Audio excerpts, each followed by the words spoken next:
എല്ലാവർക്കും ട്രിവാൻഡ്രം ഓട്ടോ വ്ലോഗ്സിലേക്ക് സ്വാഗതം.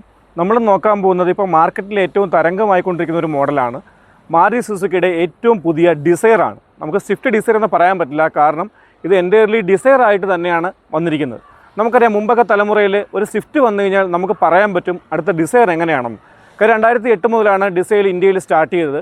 അത് കഴിഞ്ഞിട്ടൊരു 4ാമത്തെ തലമുറ ഡിസയറാണ് ഇപ്പോൾ വന്നിരിക്കുന്നത്. പക്ഷേ നമുക്ക് സ്വിഫ്റ്റ് കാണുമ്പോൾ നമുക്ക് അറിയാൻ പറ്റും ഡിസയർ എങ്ങനെയായിരിക്കും എന്ന് നമുക്ക് കറക്റ്റായിട്ട് അറിയാൻ പറ്റും. പക്ഷേ ഇപ്പോഴത്തെ ഏറ്റവും വലിയൊരു പ്രത്യേകത എന്ന് പറയുന്നത്, ഇപ്പോഴത്തെ ഡിസയർ നമുക്ക് സ്വിഫ്റ്റുമായി യാതൊരുവിധ സാമ്യങ്ങളും ഇല്ല എന്നുള്ളതാണ് ഏറ്റവും വലിയൊരു പ്രത്യേകത. അതുകൊണ്ട് തന്നെ ഈ ഡിസയർ മാർക്കറ്റിൽ പെട്ടെന്ന് തന്നെ തരംഗമായി. അതിൻ്റെ VXi വേരിയൻറ്റിൽ എന്തൊക്കെയാണ് ഫീച്ചേഴ്സ് എന്ന് നമുക്ക് നോക്കാം.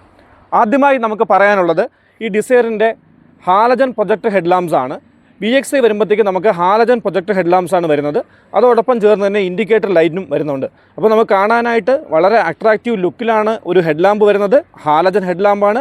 അതോടൊപ്പം ചേർന്ന് തന്നെ നമുക്ക് ഇൻഡിക്കേറ്റർ ലൈനും വരുന്നുണ്ട്. പിന്നെ നമ്മൾ എടുത്തു പറയേണ്ട ഒരു പ്രത്യേകത എന്ന് പറയുന്നത് ഈ ഒരു ലൈനാണ്. ഒരു ഗ്ലോസി ബ്ലാക്ക് ഫിനിഷിൽ ഒരു വീതിയേറിയ ഒരു ഫ്രണ്ട് ഗ്രില്ല് പോലെ നമുക്ക് കൊടുത്തിട്ടുള്ളത് കണ്ട് തന്നെ വണ്ടി കാണാനായിട്ട് മനോഹരമായൊരു ലുക്കാണ്. അതിനോട് ചേർന്ന് തന്നെ ഒരു ക്രോമിയം അറ്റാച്ച്മെൻറ്റും കൂടി കൊടുക്കുന്നത് പ്രീമിയം അപ്പീലിന് വേണ്ടി ഹെൽപ്പ് ചെയ്യുന്നു. നടുക്ക് നമുക്ക് മാരുതി സുസുക്കിയുടെ ലോഗോ കാണാം. പിന്നെ വളരെ വലിയ ഒരു ഗ്രില്ലാണ് കൊടുത്തിരിക്കുന്നത്. ഒരു വെർട്ടിക്കൽ സ്റ്റൈലിലുള്ള ഒരു ഗ്രില്ലാണ് കൊടുത്തിരിക്കുന്നത്. ആ ഗ്രില്ല് ബ്ലാക്ക് ഗ്രില്ലായതുകൊണ്ട് തന്നെ വൈറ്റ് ആൻഡ് ബ്ലാക്ക് ഒരു കോമ്പിനേഷൻ വരുന്നുണ്ട്. കാണാനും നല്ല അട്രാക്റ്റീവായിട്ടുള്ള ലുക്കാണ്. പിന്നെ നമുക്കറിയാമല്ലോ, നമുക്ക് 2 ഓപ്ഷനിൽ നമുക്ക് ഒരു അക്സസറീസിൻ്റെ പാക്കേജ് അവൈലബിൾ ആണ്. ക്രോമിക്കോ എന്നും പറഞ്ഞും കോപ്പറിക്കോ എന്നും പറഞ്ഞും 2 മോഡൽ അക്സസറീസ് നമുക്ക് പാക്കേജ് അവൈലബിൾ ആണ്. ഈ പാക്കേജ് വയ്ക്കുമ്പോഴത്തേക്കും നമുക്ക് അട്രാക്റ്റീവായിട്ടുള്ള ഒരു ഡിസൈനൊക്കെ നമുക്ക് ഇതിനകത്തോട്ട് കൊടുക്കാൻ പറ്റും. അപ്പോൾ അങ്ങനെ ഗ്രില്ല് നമുക്ക് മനോഹരമാക്കാൻ പറ്റും. അപ്പോൾ നമുക്ക് ഈ ഗ്രില്ല് കാണാൻ നല്ല ഭംഗിയുണ്ട്. അതോടൊപ്പം ചേർന്ന് തന്നെ പ്രൊജക്ട് ഹെഡ്ലാമ്പിൻ്റെ കാര്യം പറഞ്ഞു. താഴെ വന്നിട്ട് നമുക്ക് ഫോഗ് ലാമ്പിൻ്റെ ഒരു പോർഷൻ, VXiയിൽ നമുക്ക് ഫോഗ് ലാമ്പ് വരുന്നില്ല, പക്ഷേ ഫോഗ് ലാമ്പിൻ്റെ ഒരു പോർഷൻ കൊടുത്തിട്ടുണ്ട്. അപ്പോൾ LED ഫോഗ് ലാമ്പ്സ് നമുക്ക് അക്സസറീസ് ആയിട്ട് ഇതിനകത്ത് ചെയ്യാൻ പറ്റും. പിന്നെ നമുക്കറിയാം, ആ ഫ്രണ്ടിൽ മൊത്തത്തിലുള്ള ആ ഡിസൈനൊക്കെ തന്നെ അത് വളരെ മനോഹരമായിട്ട് തന്നെ കൊടുത്തിട്ടുണ്ട്. കാണാൻ ഒഴുകി ഇറങ്ങിയിരിക്കുന്ന ഒരു ഡിസൈനിലാണ് സ്വിഫ്റ്റ് ഡിസയറിൻ്റെ ഒരു പുതിയ ഫ്രണ്ട് വന്നിരിക്കുന്നത്. അപ്പോൾ കാണാനായിട്ട് നമുക്ക് VXiയിൽ നല്ല അട്രാക്റ്റീവ് ലുക്കാണ്. പറയേണ്ടതെന്ന് വെച്ചാൽ പ്രൊജക്ട് ഹെഡ്ലാമ്പ്, അതോടൊപ്പം ചേർന്നുള്ള ഇൻഡിക്കേറ്റർ ലൈറ്റ്സ്, നമ്മുടെ ക്രോമിയം ഗ്രിൽസ്, അപ്പോൾ അതൊക്കെ മൊത്തത്തിൽ ഫ്രണ്ട് കാണാനായിട്ട് നല്ല ലുക്ക് തന്നെയാണ്. ജനവശീകരണം ആദ്യമൊക്കെ പറയേണ്ടത് ടയർ സൈസാണ്. 165/80 വരുന്ന 14 ഇഞ്ച് ടയറാണ് നമുക്ക് വരുന്നത്. നമുക്കൊരു ബെറ്റർ റോഡ് ഗ്രിപ്പ് കിട്ടാനായിട്ട് ഇത് ഹെൽപ്പ് ചെയ്യും. ഔട്ട്സൈഡ് മിററിലേക്ക് വരുമ്പോഴത്തേക്കും നമുക്ക് മിററിൽ നമുക്ക് ഇൻഡിക്കേറ്റേഴ്സ്, ടേൺ ഇൻഡിക്കേറ്റേഴ്സ് നമുക്ക് ഇൻഡിക്കേറ്റഡ് ആണ്. അപ്പം എതിരെ വരുന്ന ഡ്രൈവേഴ്സിനൊക്കെ നല്ല വിസിബിലിറ്റി ഉണ്ടാവും നമ്മൾ ഇൻഡിക്കേറ്റർ ഇടുമ്പോൾ. അതിനകത്ത് ചേർന്ന് തന്നെ നമുക്ക് LED ഇൻഡിക്കേറ്റേഴ്സ് വരുന്നുണ്ട്. പിന്നെ നോക്കുമ്പോഴത്തേക്കും ക്യാരക്ടർ ലൈൻസും ആ വണ്ടിയുടെ ആ ഒരു ഒഴുക്ക് ശൈലിയൊക്കെ വരുമ്പോഴത്തേക്കും കാണാൻ നല്ല ലുക്കാണ്. പിന്നെ നമുക്ക് നടുക്ക് വരുന്നൊരു ബ്ലാക്ക് ഔട്ടും, അങ്ങനെ മൊത്തത്തിൽ നമുക്കൊരു സൈഡ് വ്യൂ നോക്കുമ്പോഴത്തേക്ക്. പിന്നെ ഗ്രൗണ്ട് ക്ലിയറൻസ് വന്നിട്ട് നമ്മൾ കണ്ടു, ഈ വണ്ടിയുടെ ഗ്രൗണ്ട് ക്ലിയറൻസ് വരുന്നത് 163 mm ആണ് ഇതിൻ്റെ ഗ്രൗണ്ട് ക്ലിയറൻസ്. പിന്നെ വശക്കാഴ്ച എന്ന് പറയുമ്പോഴത്തേക്കും എടുത്തു പറയത്തക്ക രീതിയിൽ ഒരു പ്രീമിയം സ്റ്റൈലിംഗ് തോന്നുന്ന ഒരു വശക്കാഴ്ച തന്നെയാണ് വരുന്നത്. അപ്പം നമ്മൾ സൈഡിലേക്ക് വരുമ്പോഴത്തേക്കും നമ്മുടെ ആ LED ടെയിൽ ലാമ്പ് ഇൻ്റഗ്രേറ്റ് ചെയ്തിരിക്കുന്നതുകൊണ്ട് വശത്തുനിന്ന് നോക്കുമ്പോഴത്തേക്കും നല്ലൊരു ലുക്ക് തന്നെയാണ് ഈ വാഹനത്തിന് കിട്ടുന്നത്.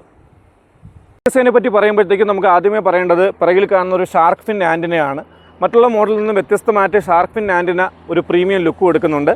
പിന്നെ നമുക്ക് VXiയിൽ വരുമ്പോഴത്തേക്കും റിയർ ഡീഫോഗർ ലൈൻസ് നമുക്ക് വരുന്നുണ്ട്.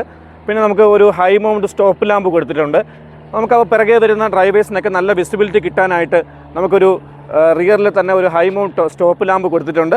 പിന്നെ ഒരു ചെറിയ സ്പോയിലർ, അത് നമുക്ക് എടുത്ത് പറയേണ്ട ഒരു കാര്യമാണ്. VXi മോഡലിൽ പോലും ഒരു ചെറിയ സ്പോയിലർ കൊടുത്തിട്ടുണ്ട് ഒരു സ്പോർട്ടി ലുക്കിന് വേണ്ടിയിട്ട്. പിന്നെ തൊട്ട് താഴെയായി സുസുക്കിയുടെ ലോഗോ.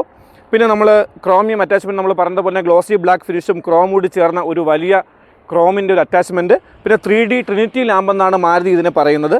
ഒരു LED സ്ട്രിപ്പ് പോലെയാണ് 3D ട്രിനിറ്റി ലാമ്പ്. അപ്പോൾ നമുക്ക് പറയുന്നൊക്കെ വരുന്ന ഒരുപാട് നമുക്ക് പറയാനൊക്കെ വരുമ്പോൾ നമുക്ക് ഏറ്റവും കൂടുതൽ നമ്മൾ ശ്രദ്ധിക്കേണ്ട ഒരു മേഖല എന്ന് പറയുന്നത് റിയറിൽ നിന്ന് വരുന്ന വണ്ടികളാണ്. അപ്പോൾ ആ വണ്ടികൾക്കൊക്കെ നല്ല വിസിബിലിറ്റി കിട്ടുന്ന രീതിയിൽ ഒരു LED ട്രിനിറ്റി ലാമ്പാണ്. അതോട് ചേർന്ന് ഞാൻ പറഞ്ഞു മാരുതി സുസുക്കി ലോഗോ. പിന്നെ റിവേഴ്സ് സെൻസർ നമുക്ക് ഇൻബിൽട്ടായിട്ട് വരുന്നുണ്ട്. പിന്നെ നിങ്ങൾ ഈ കാണുന്നുണ്ടാവും, ഈ ഒരു ഡിസൈൻ കാണുന്നുണ്ടാവും. ആ ഒരു ഡിസൈനൊക്കെ തന്നെ ഒരു പ്രീമിയം ലുക്ക് ഒരു ഡിസൈനിൽ കൊടുത്തിരിക്കുന്നത്. അപ്പോൾ പിറകിലൊരു ഡിസൈൻ കാണാനും VXiയിൽ വളരെ മനോഹരമാണ് VXi കാണാനായിട്ട്. വിശാലമായ ബൂട്ട് സ്പേസ് ആണ്. 382 ലിറ്ററാണ് ബൂട്ട് സ്പേസ് വരുന്നത്. നമ്മുടെ മുമ്പ് വന്നുകൊണ്ടിരുന്ന ഡിസയറിൽ നമുക്ക് 378 ലിറ്റർ ആയിരുന്നു. ഇപ്പോൾ 382 ഉയർത്തിയിട്ടുണ്ട്. അപ്പം നല്ല വിശാലമായ സ്പേസ് ഉണ്ട്. പിന്നെ നമുക്ക് നമ്മുടെ ഈ സ്പെയർ വീലും ജാക്കും എല്ലാം തന്നെ ഈ നമ്മുടെ ഈ ബൂട്ട് സ്പേസിന് അടിയിലായിട്ടാണ് വരുന്നത്. അതൊരു സൗകര്യമാണ്. അപ്പോൾ 382 ലിറ്ററാണ് ബൂട്ട് സ്പേസ്. റിയറിൽ നമ്മൾ എടുത്ത് പറയേണ്ട കാര്യമെന്ന് പറഞ്ഞാൽ അതിൻ്റെ ഒരു സ്പേസ് തന്നെയാണ്. 2450 mm ആണ് നമുക്ക് ഇതിൻ്റെ ഒരു വീൽ ബേസ് വരുന്നത്. അപ്പോൾ അതുകൊണ്ട് തന്നെ പിറകിൽ നമുക്ക് കാല് നീട്ടി സുഖമായിട്ട് ഇരിക്കാൻ പറ്റും. പിന്നെ റിയറിലും VXIയിലും നമുക്ക് ഡ്യുവൽ ടോൺ ആണ്, ബീജും ബ്ലാക്കും തമ്മിലൊരു കോമ്പിനേഷനിലാണ് വരുന്നത്. പിന്നെ പിറകിലും നമുക്ക് പവർ വിൻഡോസിൻ്റെ ഇതുണ്ട്. മാത്രമല്ല ഹാൻഡ് റെസ്റ്റ്, നമുക്കിതിപ്പോൾ പുതിയ വണ്ടി ആയതുകൊണ്ടാണ് നമുക്ക് ഹാൻഡ് റെസ്റ്റ് വരുന്നുണ്ട്. നമ്മുടെ മോഡലിൽ ഹാൻഡ് റെസ്റ്റ് വരുന്നുണ്ട്. 2 പേർക്കും ഹെഡ് റെസ്റ്റൈൻസ് വരുന്നുണ്ട്. ഈ ഹെഡ് റെസ്റ്റൈൻസിൻ്റെ ഹൈറ്റും നമുക്ക് അഡ്ജസ്റ്റ് ചെയ്യാൻ പറ്റും. മാത്രമല്ല കുട്ടികൾക്കുള്ള സീറ്റ് ഫിക്സ് ചെയ്യാനുള്ള ISO ഫിക്സ് ചൈൽഡ് സീറ്റ് ആൻകറേജസ് വരുന്നുണ്ട്. അപ്പോൾ മൊത്തത്തിൽ പറയുകയാണെന്നുണ്ടെങ്കിൽ നമുക്ക് പിറകിൽ പവർ വിൻഡോസ് അവൈലബിൾ ആണ്. ഇൻറ്റീരിയർ വന്നിട്ട് നമുക്ക് നല്ല ഡ്യുവൽ ടോൺ ആണ്. മാത്രമല്ല സീറ്റെല്ലാം തന്നെ നല്ല ഫാബ്രിക് സീറ്റാണ്. നല്ലൊരു വീൽ ബേസ് നമുക്ക് വരുന്നുണ്ട്. പിന്നെ എടുത്തു പറയേണ്ട ഒരു കാര്യമെന്ന് പറയുന്നത് VXIയിലും നമ്മൾ റിയർ AC വെൻറ്റ് കൊണ്ടുവന്നു എന്നുള്ളതാണ്. നമുക്ക് VXI മോഡലിലും റിയർ AC വെൻറ്റ് ഉണ്ട്. അപ്പോൾ പിറകിലൊക്കെ ഇരിക്കുന്ന പാസഞ്ചേഴ്സിന് നല്ല കൂളിംഗ് കിട്ടാനുള്ള രീതിയിൽ റിയർ AC വെൻറ്റ്. പിന്നെ നമുക്ക് പിറകിൽ 2 ചാർജിങ് ഔട്ട്ലെറ്റും വരുന്നുണ്ട്, A ടൈപ്പും C ടൈപ്പും. അപ്പം ഫാസ്റ്റ് ചാർജറും നമുക്ക് 2 ഫാസ്റ്റ് ചാർജറും കൂടി റിയറിൽ അവൈലബിൾ ആണ്. A ടൈപ്പ് ഫ്രണ്ട് സീറ്റിൽ നമ്മൾ എടുത്ത് പറയേണ്ടത് നമുക്ക് 4 ഡോറും പവർ വിൻഡോസ് അവൈലബിൾ ആണ്. ഈ വരുന്നത് നമുക്ക് ലോക്കും ഓപ്പണും ആണ്. നമുക്ക് ബൂട്ടൊക്കെ ഓപ്പൺ ചെയ്യാനായിട്ട് നമുക്ക് ഉപയോഗിക്കാം. മാത്രമല്ല 4 ഡോറിൻ്റെയും ലോക്കും ഓപ്പണും ആണ്. ഇത് നമുക്കറിയാം, ഇത് താത്ത് വെച്ച് കഴിഞ്ഞാൽ പിന്നെ കുട്ടികൾക്കാർക്കും പിറകിലുള്ള ആർക്കും പവർ വിൻഡോ അഡ്ജസ്റ്റ് ചെയ്യാൻ പറ്റത്തില്ല. നമുക്ക് ഡ്രൈവർ സീറ്റ് ഇരുന്ന് മാത്രമേ പവർ വിൻഡോ അഡ്ജസ്റ്റ് ചെയ്യാൻ പറ്റൂ. ഔട്ട്സൈഡ് മിറർ ഇലക്ട്രിക് അഡ്ജസ്റ്റബിളും ആണ്, ഇലക്ട്രിക്കലി ഫോൾഡബിളും ആണ് VXIയിൽ. അത് എടുത്ത് പറയേണ്ട ഒരു ഫീച്ചറാണ്. സാധാരണയായിട്ടുള്ള മാനുഫാക്ചർ കൊടുക്കാറില്ല. ഇതിപ്പോൾ നമ്മൾ VXIയിൽ ഔട്ട്സൈഡ് മിറർ നമുക്ക് ഇലക്ട്രിക്കലി അഡ്ജസ്റ്റ് ചെയ്യാം. മാത്രമല്ല നമുക്ക് ഇലക്ട്രിക്കലി ഫോൾഡ് ചെയ്യാൻ പറ്റും. നിങ്ങളിപ്പോൾ കാണുന്നുണ്ടാവും വണ്ടിയുടെ മിറർ ഫോൾഡിങ് ആവുന്നത്. നമുക്ക് ഇലക്ട്രിക് അഡ്ജസ്റ്റബിൾ ആണ്, ഇലക്ട്രിക്കലി ഫോൾഡബിളും ആണ്. പിന്നെ ഞാൻ പറഞ്ഞു ഡ്യുവൽ ടോൺ ഇൻറ്റീരിയർ ആണെന്ന് പറഞ്ഞു. അതോടൊപ്പം തന്നെ ഈ ക്രോം ഫിനിഷും കൂടി നമ്മൾ അകത്തുനിന്നുള്ള ഇൻറ്റീരിയർ ഡോർ ഹാൻഡിൽ നമുക്കൊരു ക്രോം ഫിനിഷും കൂടി കൊടുത്തിട്ടുണ്ട്. പിന്നെ ഇൻറ്റീരിയറിലേക്ക് വരുമ്പോഴത്തേക്കും സ്റ്റിയറിംഗ് എടുത്തു പറയേണ്ട ഒരു കാര്യമാണ്. സ്റ്റിയറിംഗ് നമുക്ക് ടിൽറ്റബിൾ സ്റ്റിയറിംഗ് ആണ്. നമ്മുടെ ഹൈറ്റ് അനുസരിച്ച് സ്റ്റിയറിംഗ് അഡ്ജസ്റ്റ് ചെയ്യാം. സ്റ്റിയറിംഗിൽ തന്നെ നമുക്ക് ഓഡിയോ കൺട്രോൾസ് വരുന്നുണ്ട്. ഒപ്പം ബ്ലൂടൂത്തിൻ്റെ കൺട്രോൾസും നമുക്ക് അതിൽ തന്നെയാണ് വരുന്നത്. പിന്നെ ഞാൻ നിങ്ങളോട് പറഞ്ഞായിരുന്നു നമുക്ക് വന്നിട്ട് ഇലക്ട്രോണിക് സ്റ്റെബിലിറ്റി പ്രോഗ്രാം വരുന്നുണ്ട്. പിന്നെ ഈ എഞ്ചിൻ Z12 ഈ എഞ്ചിനാണ്. അതിൽ ഐഡിയൽ സ്റ്റാർട്ട് സ്റ്റോപ്പ് ഫീച്ചർ, കാര്യം നമുക്ക് ഏറ്റവും കൂടുതൽ മൈലേജ് ഇരുന്നൊരു എഞ്ചിനാണ്. അപ്പോൾ അതുകൊണ്ട് തന്നെ ഐഡിയൽ സ്റ്റാർട്ട് സ്റ്റോപ്പ് ഫീച്ചറിൻ്റെ ഫംഗ്ഷനുണ്ട്. ഹെഡ് ലാമ്പ് ലെവൽ അഡ്ജസ്റ്റർ വരുന്നുണ്ട്. പിന്നെ AC എന്ന് വരുമ്പോഴത്തേക്കും നമുക്ക് മാക്സ് കൂൾ AC ആണ്. അതായത് ഒറ്റ പ്രസ്സിൽ തന്നെ നമുക്ക് മാക്സ് കൂളിംഗ് വരുന്ന രീതിയിലുള്ള മാക്സ് കൂളിംഗ് AC ആണ് നമുക്ക് ഇതിനകത്ത് വരുന്നത്. അപ്പം തന്നെ പെട്ടെന്ന് തന്നെ ക്യാബിൻ കൂളിംഗ് ആവും. പിന്നെ നമുക്കൊരു സ്മാർട്ട് പ്ലേ പ്രോ വരുന്നുണ്ട്. നമുക്ക് വരുമ്പോഴത്തേക്ക് ഇതിന് പറയുന്നത് വെച്ചാൽ സ്മാർട്ട് പ്ലേ പ്രോ എന്നാണ് ഈ ഡിസ്പ്ലേയുടെ പേര്. നമുക്കൊരു അട്രാക്റ്റീവ് ഉള്ള ടച്ച് സ്ക്രീനാണ്. ബ്ലൂടൂത്ത് കണക്ടിവിറ്റി ഉണ്ട്. ആൻഡ്രോയിഡ് ഓട്ടോയും ആപ്പിൾ കാർ പ്ലേയും നമുക്ക് ഇതിനകത്ത് വരുന്നുണ്ട്. നമ്മുടെ മൊബൈൽ ഫോണിൽ വയർലെസ് ആയിട്ട് തന്നെ നമുക്ക് VXI മുതൽ ആൻഡ്രോയിഡ് ഓട്ടോയും ആപ്പിൾ കാർ പ്ലേയും കണക്ട് ചെയ്യാം. റിവേഴ്സ് ക്യാമറ നമ്മൾ കണക്ട് ചെയ്ത് കഴിഞ്ഞാൽ നമുക്ക് അതിൻ്റെ ഡിസ്പ്ലേ ആയിട്ട് നമുക്കിത് ഉപയോഗിക്കാനായിട്ട് പറ്റും. പിന്നെ FM എല്ലാം നമുക്ക് പ്രീ ലോഡാണ്. നല്ല ക്വാളിറ്റിയുള്ള 4 സ്പീക്കർ വരുന്ന സറൗണ്ട് സിസ്റ്റമാണ് ഉപയോഗിച്ചിരിക്കുന്നത്. പിന്നെ ഇന്ത്യയിൽ വരുമ്പോഴത്തേക്ക് നമുക്ക് എടുത്ത് പറയേണ്ടതെന്ന് പറഞ്ഞാൽ ആ ഒരു ടെക്സ്ചർ കാണാനായിട്ട് നല്ല ലുക്കിലാണ് കൊടുത്തിരിക്കുന്നത്. 2-3 ലെയറായിട്ടാണ് കൊടുത്തിരിക്കുന്നത്. ഒരു സിൽവർ അറ്റാച്ച്മെൻറ്റും അതിനോടൊപ്പം തന്നെ ഒരു ബർഗണ്ടി സ്റ്റൈലിലുള്ള ഒരു ഇൻറ്റീരിയറും ഒക്കെ നല്ല രീതിയിലുണ്ട്. പിന്നെ നമുക്കറിയാം 6 എയർ ബാഗ് വരുന്നൊരു വണ്ടിയാണ്. 6 എയർ ബാഗിൻ്റെ സേഫ്റ്റി ഫീച്ചറാണ് വരുന്നത്. പിന്നെ 4 നമുക്ക് AC വെൻസ് 4 കൊടുത്തിട്ടുണ്ട്. അതുകൊണ്ട് തന്നെ പെട്ടെന്ന് തന്നെ ക്യാബിനുള്ളിൽ കൂളിംഗ് കിട്ടും. പിന്നെ USB നമുക്ക് കണക്ട് ചെയ്യാനുള്ള ഓപ്ഷൻ ഇന്ത്യയിൽ USB വരുന്നുണ്ട്. ഇതൊരു 5 സ്പീഡ് മാനുവൽ ട്രാൻസ്മിഷൻ വണ്ടിയാണ്. നമുക്ക് ഇതേ വേരിയൻറ്റിൽ തന്നെ നമുക്ക് മാനുവലും ഓട്ടോമാറ്റിക്കും അവൈലബിൾ ആണ്. USB പോർട്ട് വരുന്നുണ്ട്, ടച്ച് സ്ക്രീൻ വരുന്നുണ്ട്, സ്റ്റിയറിംഗ് ടിൽറ്റബിൾ ആണ്. സ്റ്റിയറിംഗിൽ തന്നെ ഓഡിയോ കൺട്രോൾസ് വരുന്നുണ്ട്, പവർ വിൻഡോസ് വരുന്നുണ്ട്. ഔട്ട്സൈഡ് മിറർ നമുക്ക് ഇലക്ട്രിക്കലി അഡ്ജസ്റ്റ് ചെയ്യാൻ പറ്റും. പിന്നെ നമുക്ക് റൂഫിൽ തന്നെ നമുക്ക് LED ലൈറ്റ് തന്നെയാണ് നമുക്ക് ഇതിനകത്ത് വരുന്നത്. അങ്ങനെ മൊത്തത്തിൽ നമ്മുടെ VXIക്കകത്തും ഒരു ഉഗ്രൻ പാക്കേജ് തന്നെയാണ് കൊടുത്തിരിക്കുന്നത്. ഇൻറ്റീരിയറിന് എഞ്ചിൻ വന്നിട്ട് Z12E എന്ന് പറഞ്ഞൊരു എഞ്ചിനാണ്.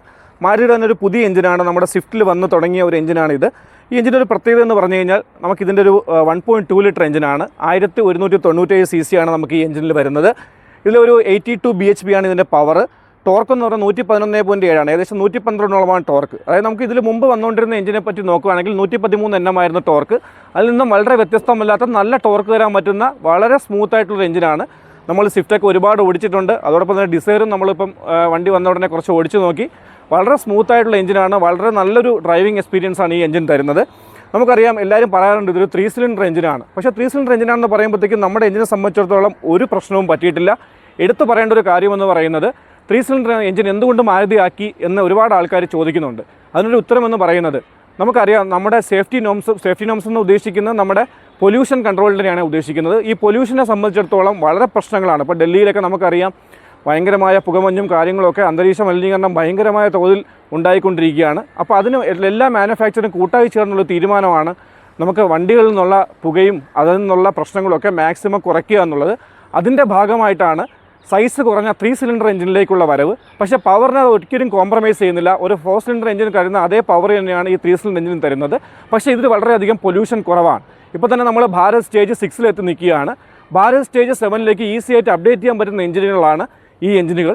അല്ലാതെ മാരുതിയെ സംബന്ധിച്ചിടത്തോളം ഒരു 50% മാർക്കറ്റ് ഹോൾഡ് ചെയ്യുന്ന ഒരു മാനുഫാക്ചറെ സംബന്ധിച്ചിടത്തോളം ഒരു 3 സിലിണ്ടർ എഞ്ചിനോ 4 സിലിണ്ടർ എഞ്ചിനോ തരുന്നത് അവരെ സംബന്ധിച്ചൊരു വിഷയമുള്ള കാര്യമേ അല്ല. അവർക്കത് പ്രൊവൈഡ് ചെയ്യാം. പക്ഷേ കൃത്യമായ മാനദണ്ഡങ്ങൾ കേന്ദ്ര സർക്കാർ കൊടുക്കുന്നത് കൊണ്ടും ഈ എഞ്ചിൻ വളരെയധികം പൊല്യൂഷൻ കുറവായതുകൊണ്ടും പവറിന് ഒട്ടും തന്നെ കുറവില്ലാത്തത് കൊണ്ടുമാണ് ഇങ്ങനെ ഒരു എഞ്ചിനിലേക്ക് മാറിയിരിക്കുന്നത്. ഈ എഞ്ചിന് ഒട്ടും പവർ കുറവില്ല. നിങ്ങൾ ടെസ്റ്റ് ഡ്രൈവ് എടുത്ത് നോക്കണം എല്ലാവരും. അപ്പോൾ മനസ്സിലാവും എഞ്ചിന് യാതൊരുവിധ പവറിൻ്റെയും വ്യത്യാസമില്ല.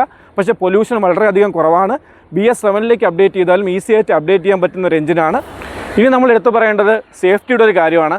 സേഫ്റ്റിയുടെ കാര്യത്തിൽ നമ്മൾ ഇനി ഒന്നും പറയേണ്ട ആവശ്യമില്ല. GNCAP അറിയാം, നിങ്ങൾക്ക് എല്ലാവർക്കും അറിയാം. NCAP ക്രാഷ് ടെസ്റ്റ് എന്ന് പറയുന്നത് ഗ്ലോബൽ NCAP ക്ലാസ് ടെസ്റ്റിൽ 5 സ്റ്റാർ റേറ്റിംഗ് നേടിയൊരു വാഹനമാണ്. അതുകൊണ്ട് തന്നെ വളരെ തികച്ചും സുരക്ഷിതമായൊരു വാഹനമാണ്.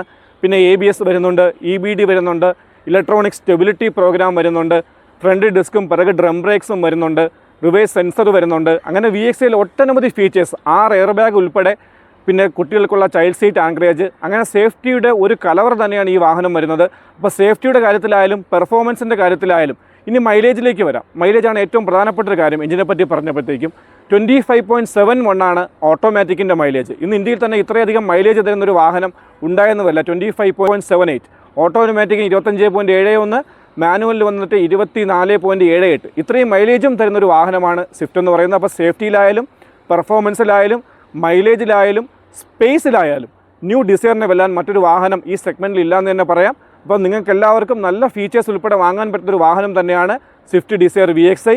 ഈ വീഡിയോ ഇഷ്ടമായെങ്കിൽ നിങ്ങൾ ലൈക്ക് ചെയ്യുക, ഷെയർ ചെയ്യുക, ചാനൽ സബ്സ്ക്രൈബ് ചെയ്യുക.